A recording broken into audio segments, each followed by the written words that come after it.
Good morning. Terry's going to do our welcome here in a moment, but it's been a little hectic today. A few people, I understand, got delayed by the marathon. Happy for all those people out there getting in shape, but okay, Terry.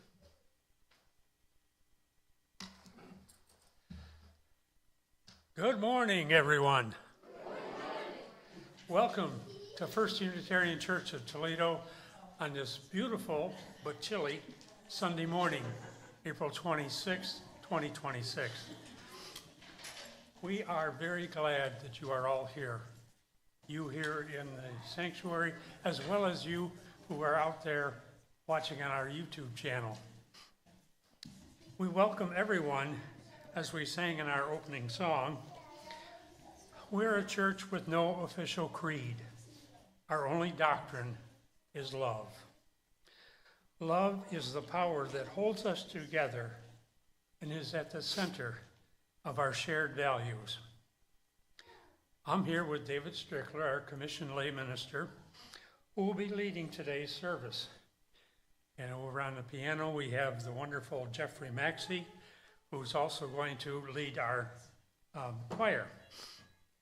Ginny Gottman, our director of lifelong learning, is going to be reading a story for all ages today.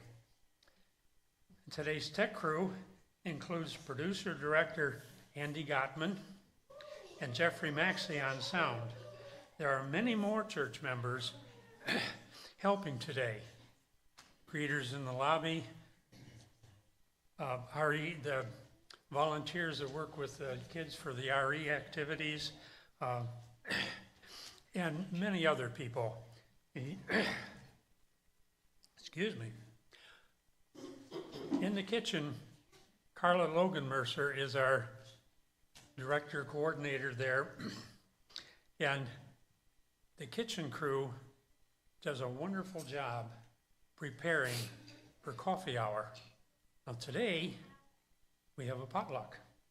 So you're all invited, excuse me, after the service, go down the hallway, and on the left is Fellowship Hall, and we can have a potluck and some social time. Now, if you're a visitor, you may notice in the pew rack in front of you, there's several cards with information on them. One of the cards is a yellow one. If you fill that out, that helps us know that there are new seekers, and that helps us. We would like you to fill that out if you would, please.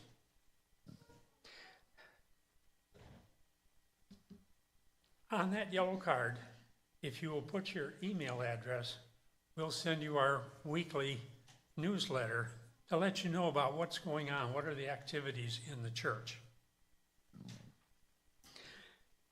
As you meet people today, smile, say hello, introduce yourself, and ask any questions that you might have. We'll be delighted to answer whatever questions you have. Now, if that's not enough information for you, outside the main doors here, on the right, is an information rack. A lot of different brochures to answer, I think, almost any question you could have about Unitarian Universalism. So if you don't get your questions answered by us, take one of those pamphlets home.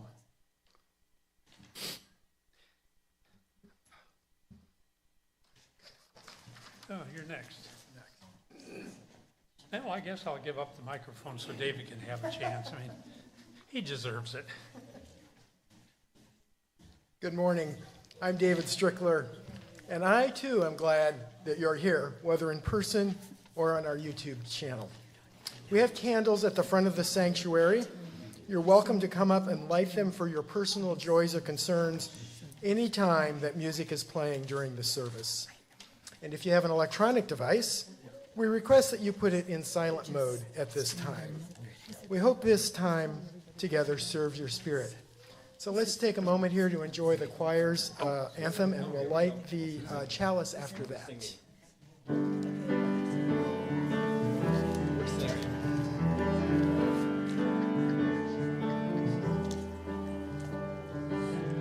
There's nothing you can do that can't be done. Nothing you can sing that can't be sung. Nothing you can say, but you can learn to play the game. It's easy.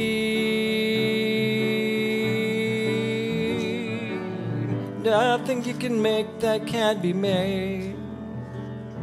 No one you can save that can't be saved.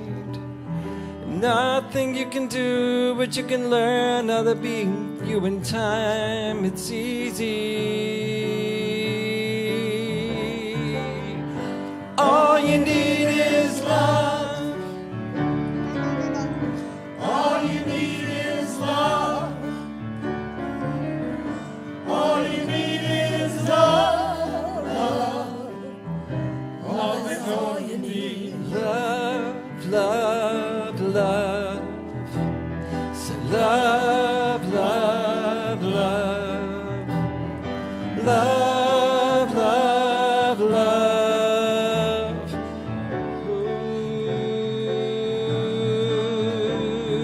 Ooh. All you need is love. All you need is love. All you need is love, love. Love is all you need.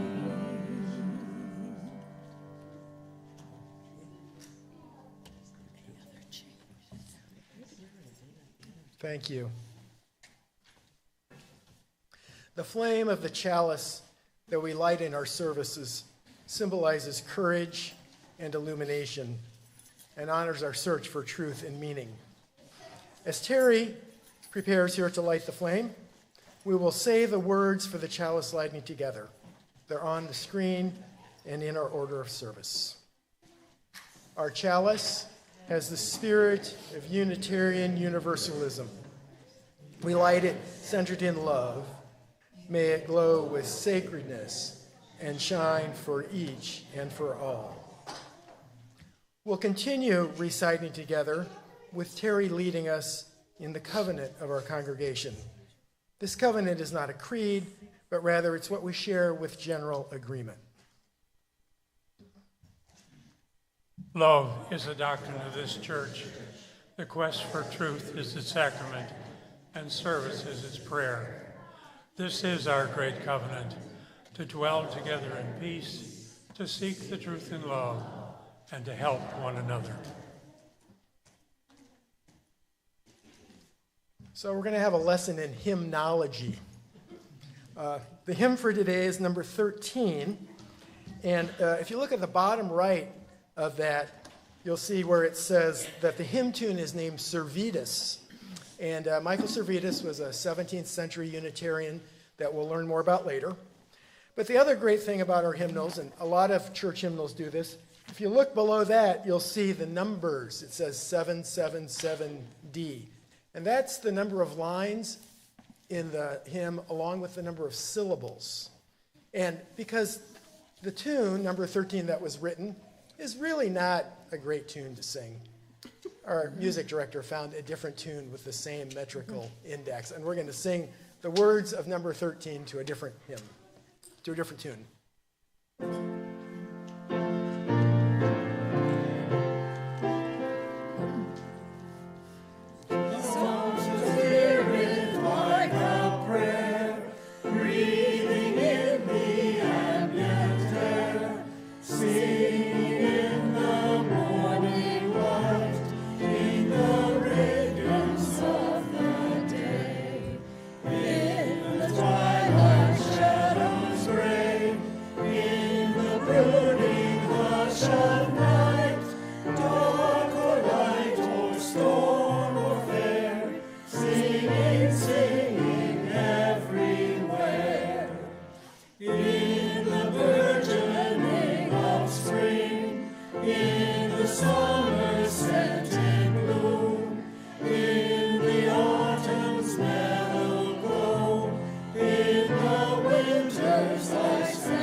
Good morning.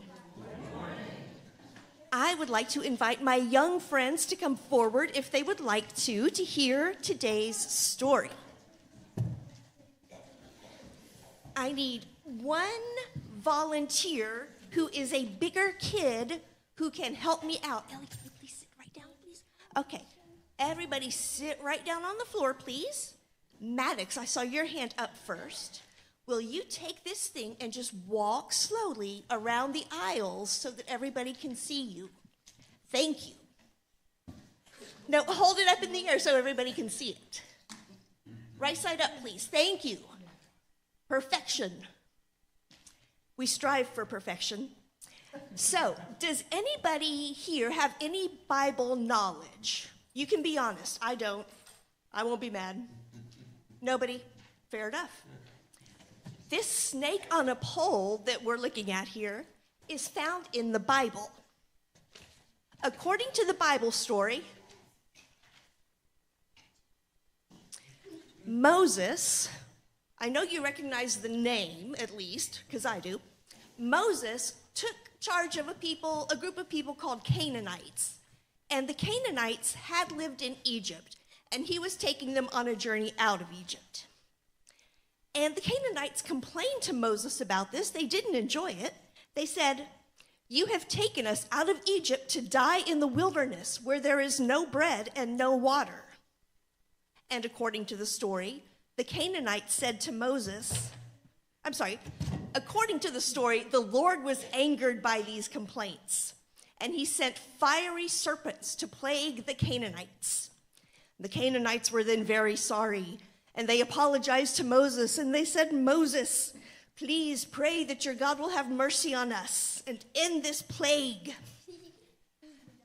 Moses did pray, and according to the story, the Lord said to Moses, "Make thee a fiery serpent. Make thee a fiery serpent and set it upon a pole, and it shall come to pass that everyone that is bitten, when he looketh upon it, shall live." And Moses made a serpent of brass and put it upon a pole. And it came to pass that if a serpent had bitten any man, when he beheld the serpent, he lived. So, to recap the story, fiery serpents are plaguing people and causing them great torment. They appeal to God for help, and God tells them to look at a carving of a snake on a pole, and the torment will end. Okay. I want everybody to please stop humming, stop tossing stuff. Not right now. We just need to be quiet so everybody can hear, okay? Thank you. So, fiery serpents are plaguing people and causing them great torment. God tells them to look at a carving of a snake on a pole, and the torment will end. And to me, that's a story that, if I heard it for the first time as a kid, I would say, okay, I guess. Okay, if you say so. It's a story that doesn't make a ton of sense from a literal perspective, but it's there in the Bible. So, raise it up one more time, please, Maddox. Is anybody here a medical professional? Doctor, nurse, paramedic? Yes. Does this snake on a pole look familiar? What is it called?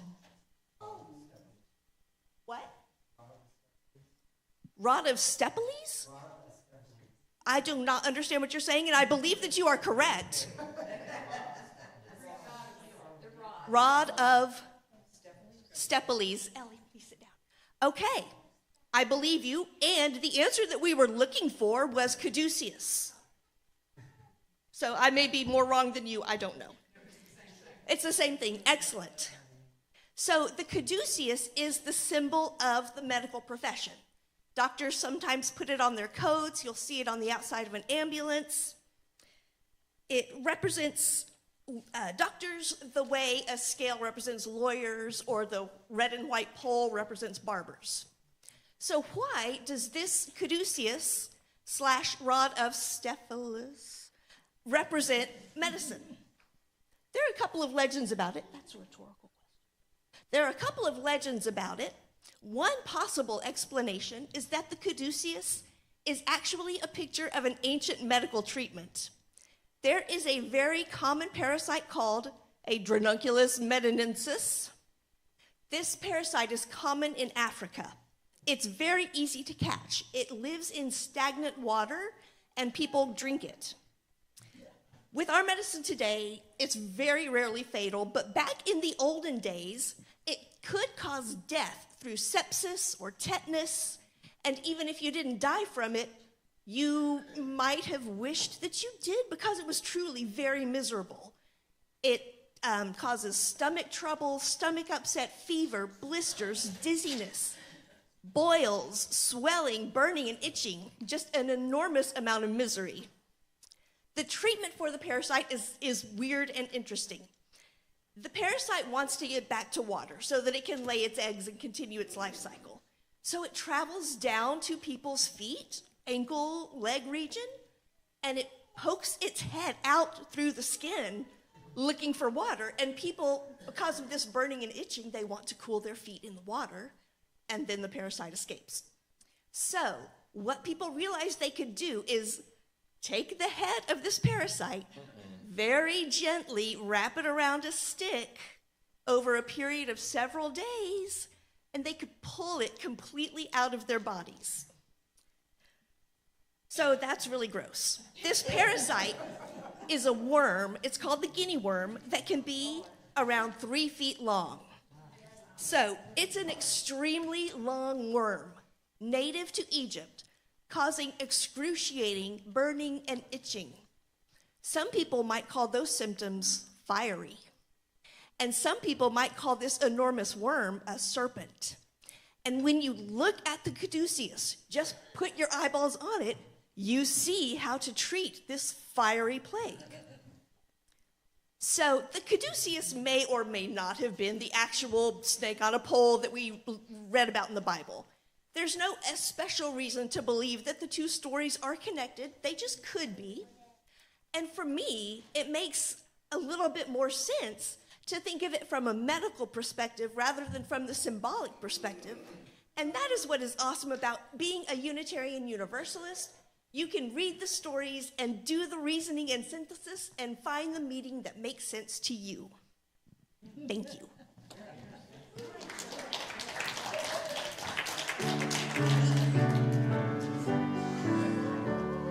As you go on your way, may you be filled with gladness. Go in joy, go in joy. May fortune bless your day, peace and love and kindness. Go in love, go in love.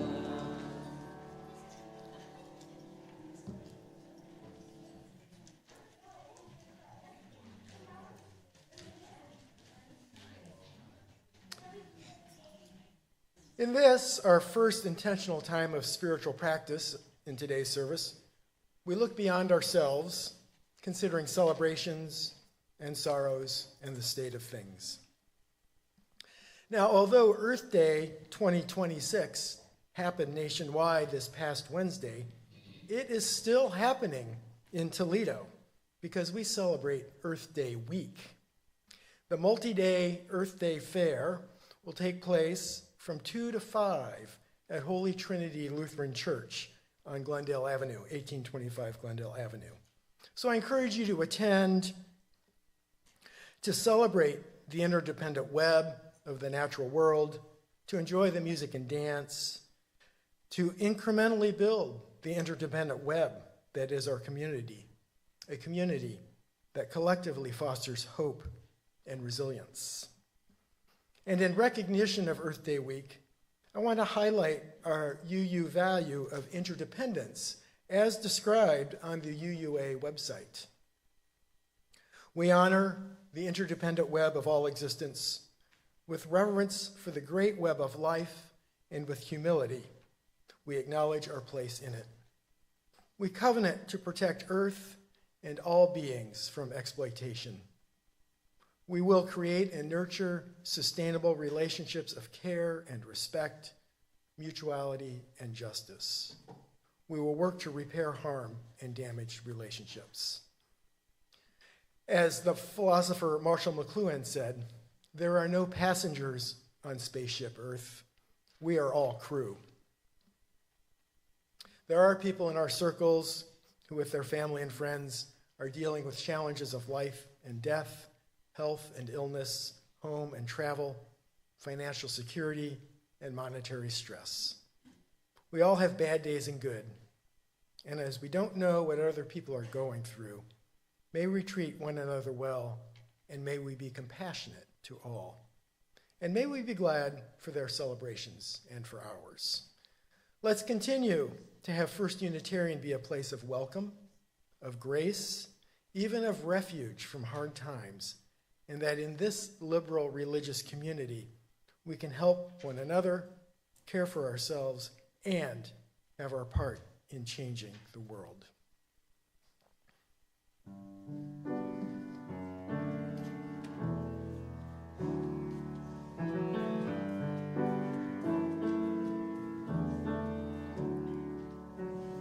Why are we looking down on our sisters and brothers?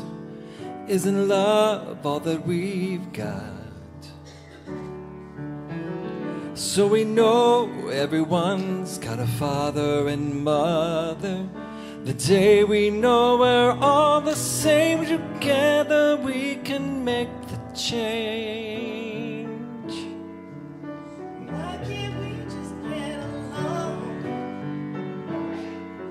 If loving one another's wrong, then how are we supposed to get close to each other? We've got to make the change, yeah. Why can't we just get along? Look around, there are too many of us crying, and not enough love to go around. What a waste, another day, another good one. But I know the world will change the day we know we're all the same. What a waste it would be to deny somebody of the chance to be themselves. What a waste it would be if we hurt for nothing. But I know that the world can change the day we know we're all the same. Why can't we just get along? If loving one another's wrong, then how are we supposed to get close to each other? Gotta make the change, yeah. Why can't we just get along? Change it.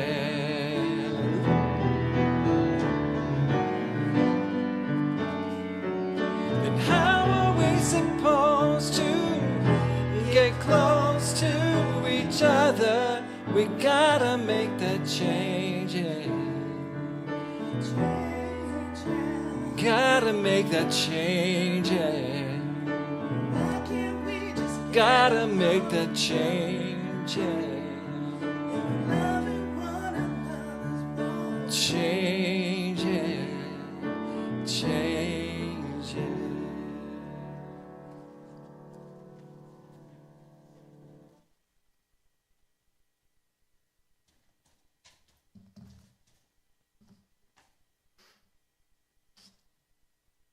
For our second spiritual practice today, turning inward, I've adapted a reading from the Reverend Summer Albayetti.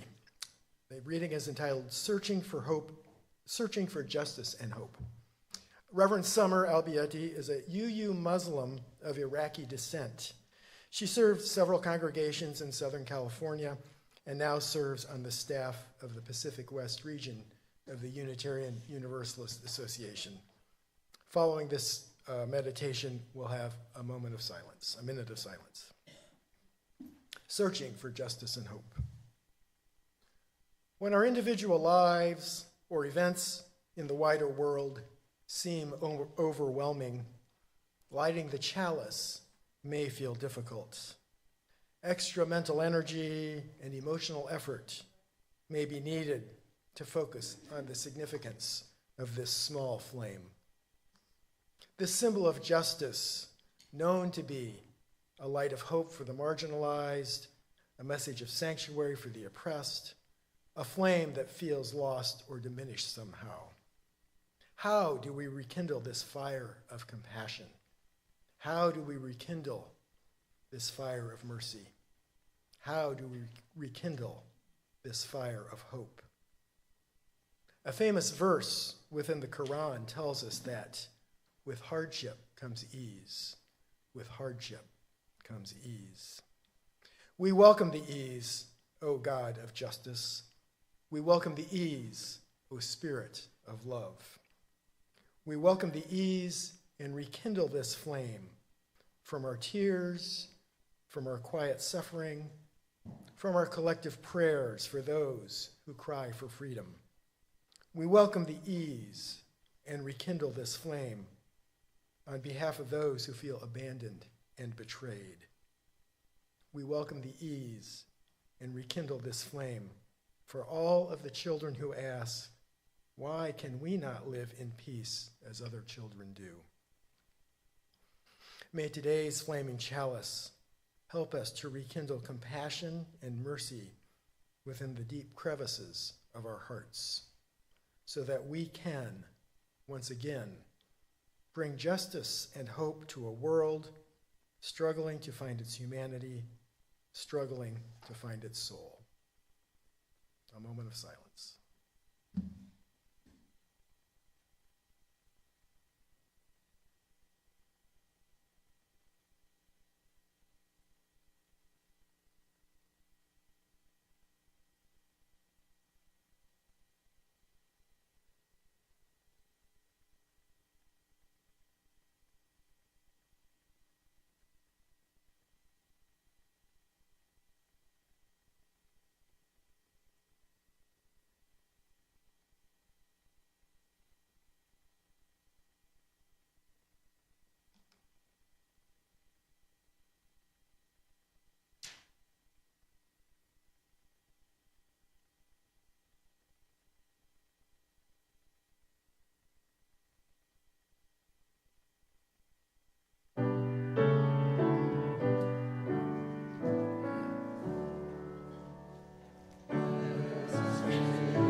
Today's reading is from Children of the Same God, the historical relationship between Unitarianism, Judaism, and Islam, by Susan J. Ritchie.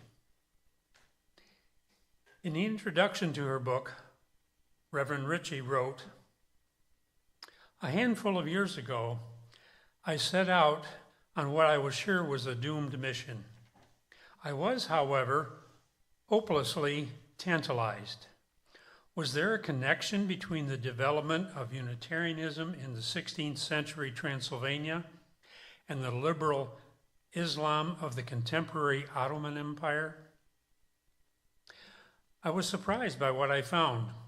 It was not as hard as I thought it would be to uncover the connections between Ottoman Islam and Unitarian development. I came to realize that we had overlooked evidence of influence not because of failures of information, but rather because of failures of imagination. Historical scholarship, especially church historical scholarship, has traditionally maintained a sharp borders between East and West and between Islam and Christianity. We have acknowledged that these borders may be occasionally crossed by a few spectacular individuals or ideas. Yet those borders are often more impenetrable in our conception than they are in the lives of actual people. Eventually, I was able to demonstrate a direct connection between Ottoman practice and Unitarian development.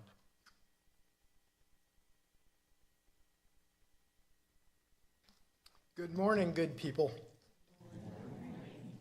So today, I'll give a deeper and wider view of Unitarian Universalism, our larger faith. I'll start by diving into Unitarian history and highlighting occurrences of religious tolerance. I'll then move in a perpendicular direction by talking about the UU community called Circe, or Summer Institute, that gathers every July.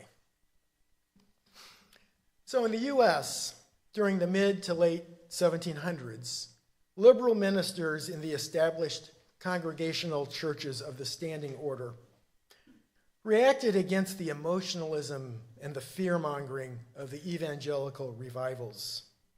These ministers, primarily from the Boston area, preached about human free will rather than Calvin's theology of predestination.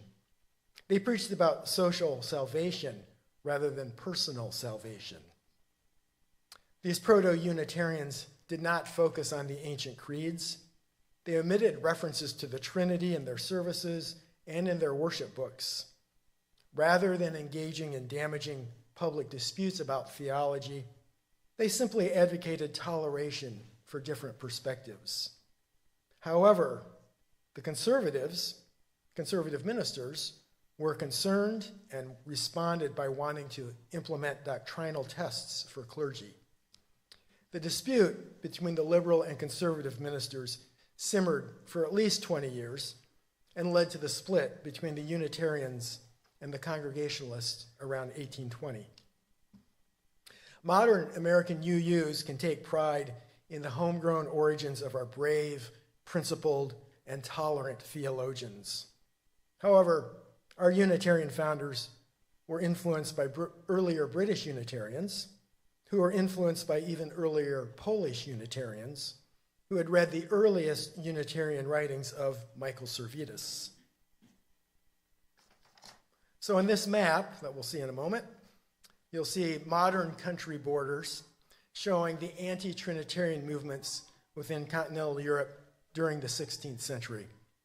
I use the term anti-Trinitarian because those heretics had different labels depending on the region of Europe they were in.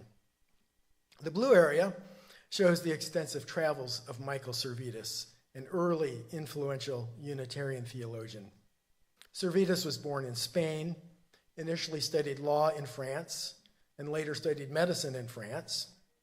At age 20, while studying law, he published his first treatise on the errors of the Trinity, and this was just 14 years after Luther's Defiant Act. During the next 2 decades, Servetus published 2 other controversial anti-Trinitarian books. He was excommunicated by the Roman Catholic Church and managed to escape the Spanish Inquisition twice. He was banished by Lutheran princes. And for some reason, Servetus thought it might be productive to directly discuss his theology with the hardcore Protestant reformer John Calvin. So Servetus sent a book to Calvin and eventually traveled to Geneva. Upon arrival in Geneva, Servetus was given a warm reception, a very warm reception, by which I mean that Calvin detained Servetus and burned him at the stake along with a pile of his books. However, Servetus' work survived and influenced the next generation of anti-Trinitarians, in particular 2 humanists from Italy, Biandrata and Socinus, were each inspired by Servetus' work and traveled respectively to Transylvania and Poland to participate in theological debates. Socinus became the leader of the Polish Unitarian movement that lasted for several decades until the Roman Catholic Church reasserted control. Socinus' work spread from Poland via the Netherlands to Britain and influenced the first Unitarians there. Thus, the British were relative latecomers to Unitarianism. We'll focus on the region in Southeast Europe indicated by the dotted box, which encompasses those teal countries of Hungary and Romania. In 1568, an oft-cited highlight of the Unitarian movement occurred in Transylvania. At that time, Transylvania was part of the Kingdom of Hungary, and it is now part of Romania. So we'll see this painting of the Edict of Torda. On the left, you might just be able to make out the red robe of King John Sigismund II, who issued the Edict of Torda, which was the first law in Europe to grant religious freedom. And it was enacted by a Unitarian king. So the inspirational figure in the middle, delivering an impassioned speech to the Transylvanian parliament, is David, or more correctly, Francis David, advisor to the king and court preacher. As a Unitarian theologian, he was the primary advocate for the act, famously arguing from the Bible that faith is a gift of God and that the soul cannot be forced by external power. So I'll read an excerpt from the Edict of Torda. His Majesty reaffirms that in every place the preacher shall preach and explain the gospel, each according to his understanding of it, and if the congregation like it, well. If not, no one shall compel them, for their souls would not be satisfied. But they shall be permitted to keep a preacher whose teaching they approve. Therefore, none of the superintendents or others shall abuse the preachers. No one shall be reviled for his religion by anyone. And it is not permitted that anyone should threaten anyone else by imprisonment or by removal from his post for his teaching. For faith is the gift of God, which comes from hearing, and which hearing is by the word of God. So Francis David converted to Unitarianism only a few years prior to the edict. He had sampled all the available versions of Trinitarian Christianity. He had been born a Catholic, converted to Lutheranism, where he became a bishop, and then he converted to Calvinism, where he became a bishop. And then, after reading and discussing Servetus' books with the Italian humanists that I mentioned before, he converted and convinced King John to become a Unitarian as well. So according to one source, and I don't know if you can see the painting well enough, there's a single ray of sunlight shining directly on Servetus, or on Francis David's head. That ray of light suggests that God is directly implanting the principle of toleration into David's brain. Now, Reverend Susan Ritchie refers to this image as the Immaculate Conception theory of the Edict of Torda. The significance of the edict can be appreciated by considering the religious situation elsewhere in Europe. In England, Queen Elizabeth I banned Catholic masses. Priests were tracked down, arrested, and executed. And Queen Elizabeth was considered moderate in comparison to her predecessor, Queen Mary, who had thousands of Protestants executed. In Spain, the persecution of Jews and Muslims had been going on since 1492, when the famous monarchs Ferdinand and Isabella had ordered Jews and Muslims to convert to Catholicism, to leave the country, or to face death. Thus, Transylvania in 1568 was a rare sanctuary for religious tolerance during a time of widespread persecution. Following the Edict of Torda, 10 years later, Unitarianism continued to grow in Transylvania.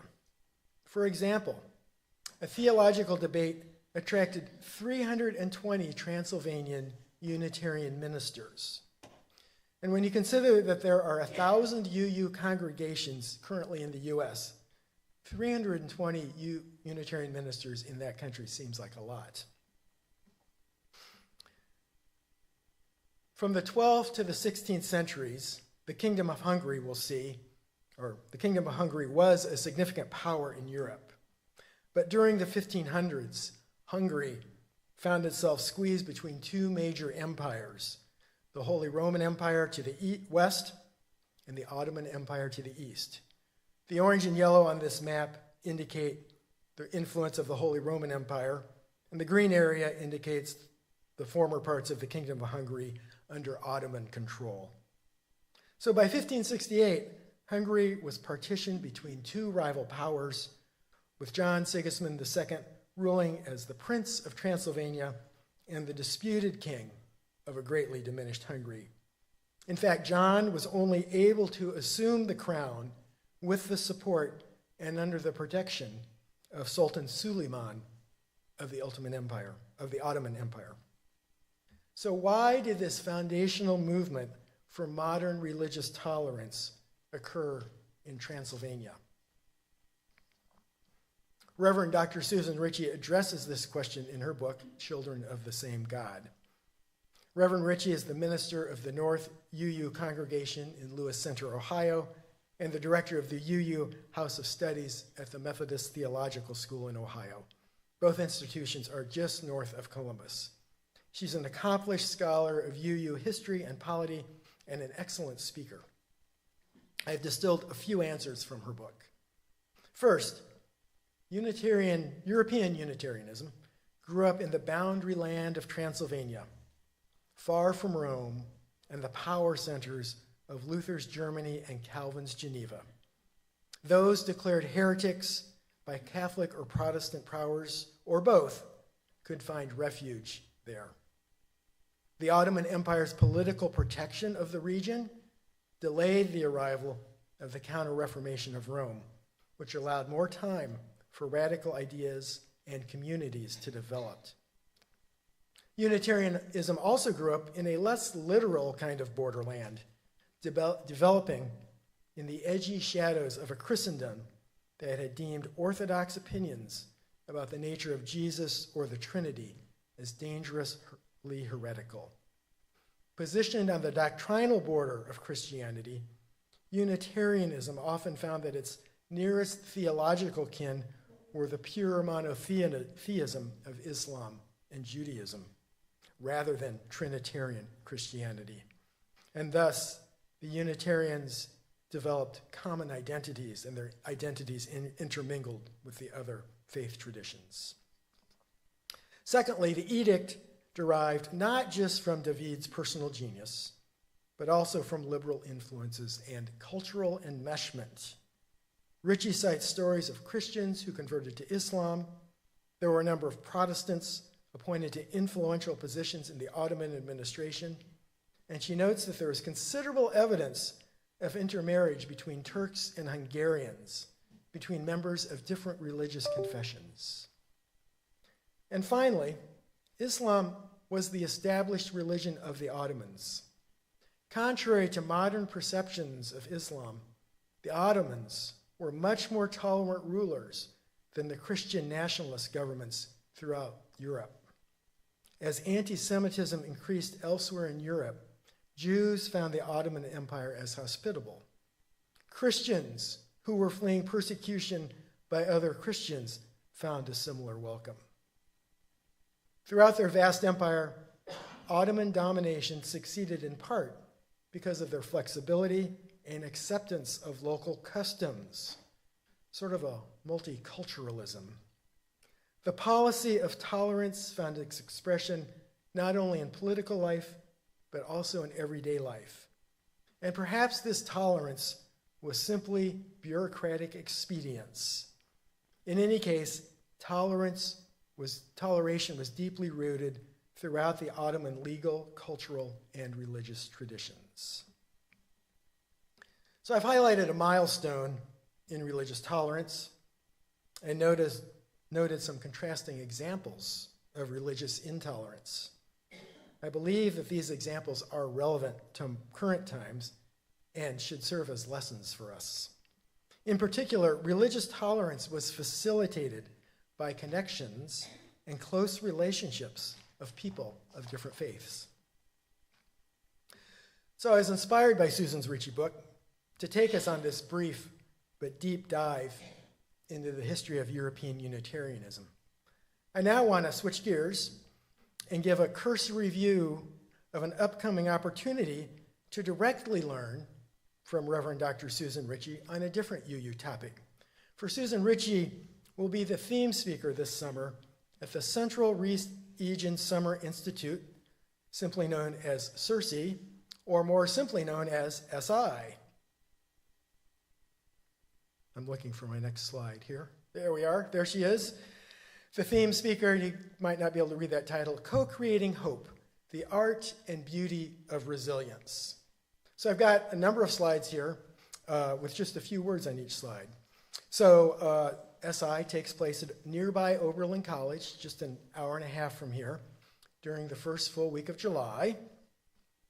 And here's a summary of Susan Ritchie's 5-day theme talks. It's 1 hour every day for 5 days.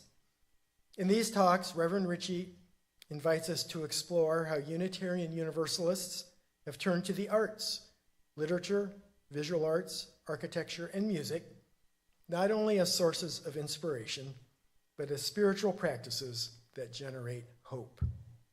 By engaging with these creative forms in our Unitarian Universalist way today, we can cultivate resilience, learning to live with uncertainty, widening compassion, awakening imagination, and nurturing lives that are in harmony with nature, with one another, and with ourselves. So who attends SI? Well, in 2025, there were 325 people coming from UU congregations in Ohio, Pennsylvania, West Virginia, New York, Michigan, and a few other distant places. There are families with young children. There are young adults coming on their own or with their partners. And there are older adults, maybe coming with grandchildren, and maybe coming as empty nesters. The basic living needs at SI are sleeping in college dorm rooms and eating in the dining hall. Now, while those two things may not excite you, I look forward to the worship services led by this team of ordained ministers and aspiring ministers. And in the center there, you'll see our own Melissa Jeter will be on the ministry team. The morning schedule consists of 3 parallel programs for different age groups. There's a children's RE program and a nursery.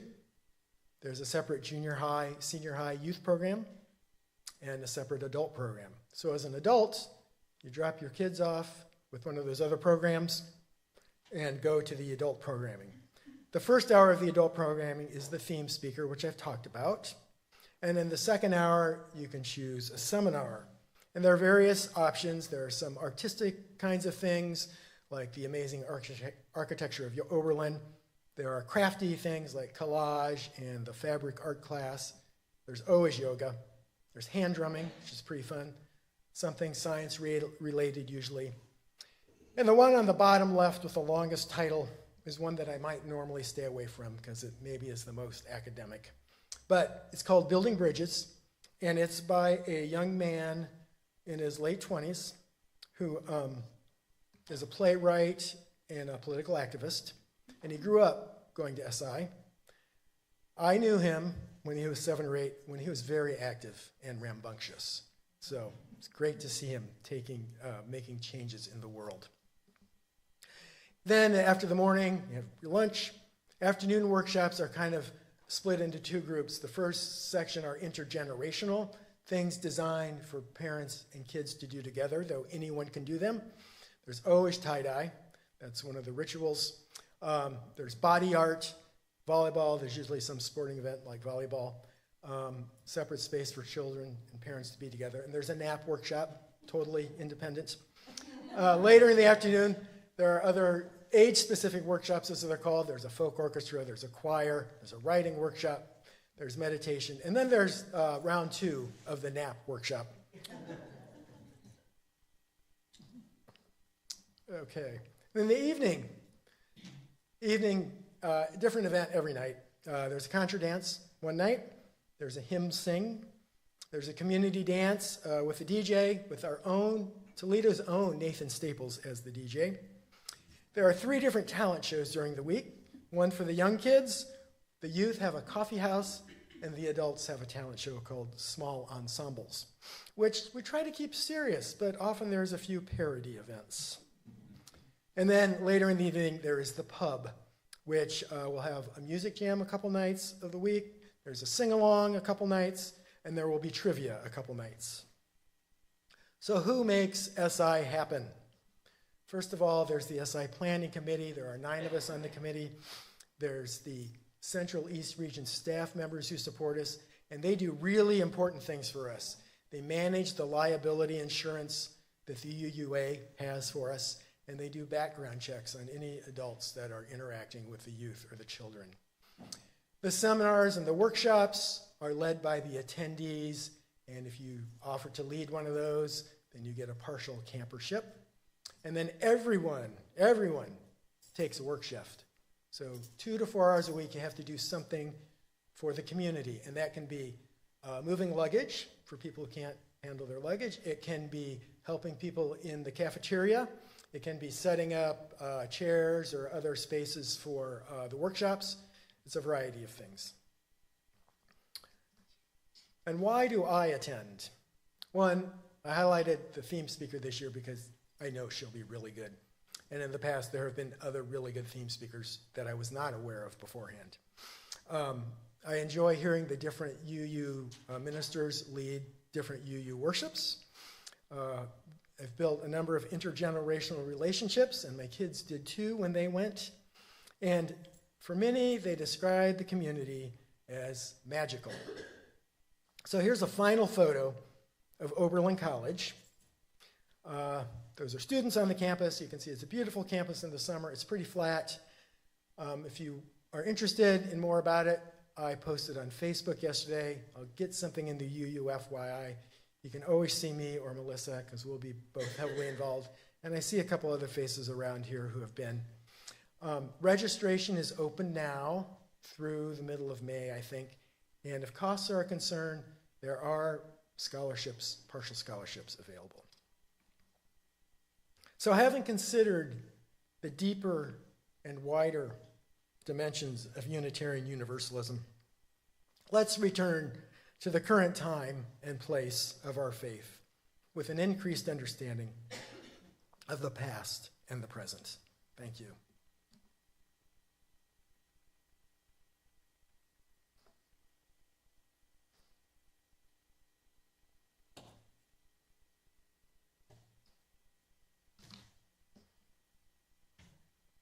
It's offering time. At this time for the offering, we will pass the baskets here in the sanctuary. All of you, including our YouTube viewers, can also donate online at our website or via Venmo or by mail. A QR code is on the screen and on a handout in the pew rack. Our church does not receive funding from a parent organization. We are entirely responsible for funding our own congregational needs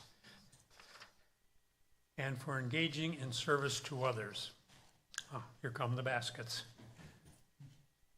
We thank you for being generous and helping Unitarian Universalism to thrive in Toledo.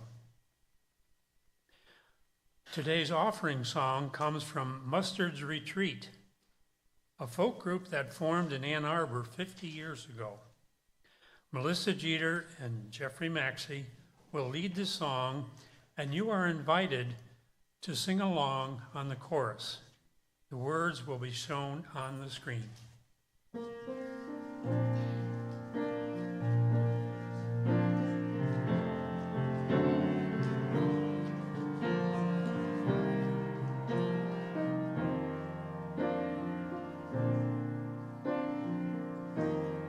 Ours is a simple faith. Life is a short embrace. Heaven is in this place. Every day.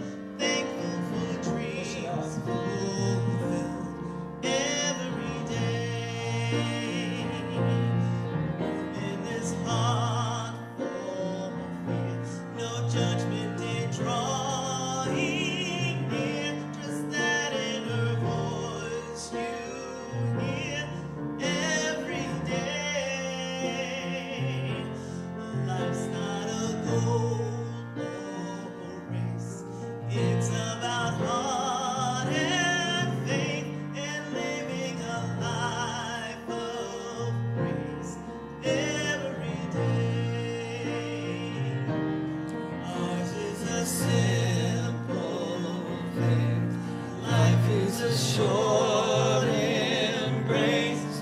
Heaven is in this place every day. Hope is the ground we till.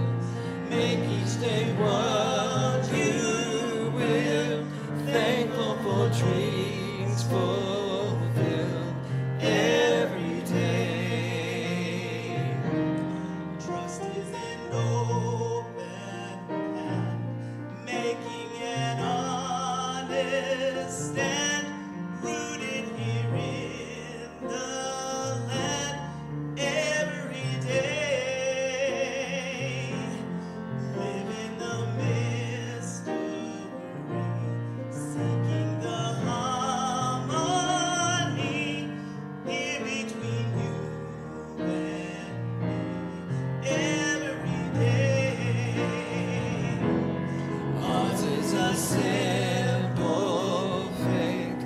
Life is a short embrace. Heaven is in this place every day. Hope is the ground we till. Make each day what you will.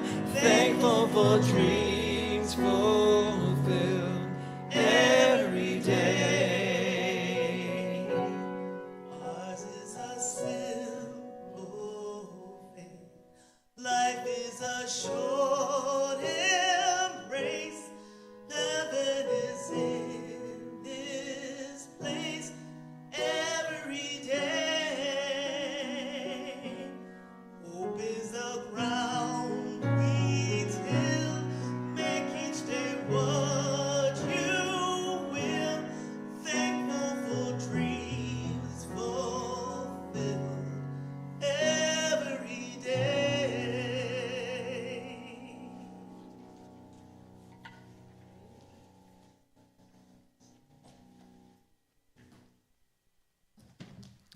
Thank you for that. That was a song I learned at Summer Institute. Yeah, that's a great song. So it's the coming soon part of our service where we'll tell you what's scheduled for next Sunday. We'll give some announcements, and we'll let you know what's up right after the service. So next Sunday's Spiritual Forum, May 3rd at 9:45 a.m., Reverend Tim will officially reopen the First Unitarian Library. He will tell us how to check out materials, and he will talk about the library's refocus on Unitarian Universalism, on our congregation, and UU publisher books and other items. Reverend Tim will also point out some of the titles in the collection, including some that you might sign up to use to lead a service during the summer. That sign-up sheet for leading the services, summer services, is outside the church office. And next Sunday's 11 a.m. service will be the spring religious education service. Our director of lifelong learning, Ginny Gottman, will lead the service entitled, "The Educated Owl Says, Whom?" I looked at Wendy when I said that.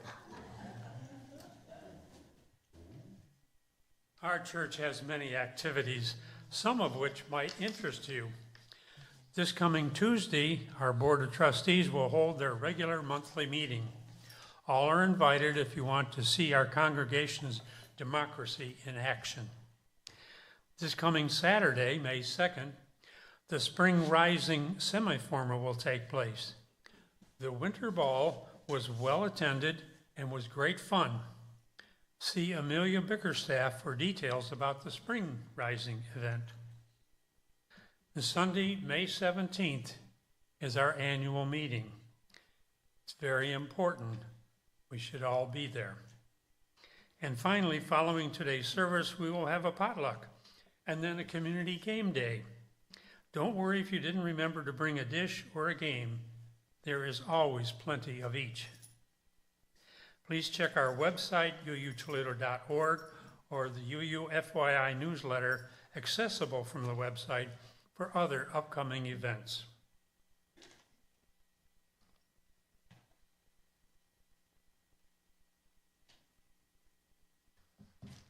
Let's have one more observance of spiritual practice. We've gone beyond ourselves and turned within for contemplation. So in the spirit of Transylvanian Unitarian minister Francis David, I've created the golden rule of David. Please recite with me. Treat other people and their religions with the same dignity and respect that you would have others treat you and your religion. Believe in peace, create peace, go in peace, and join in the closing hymn.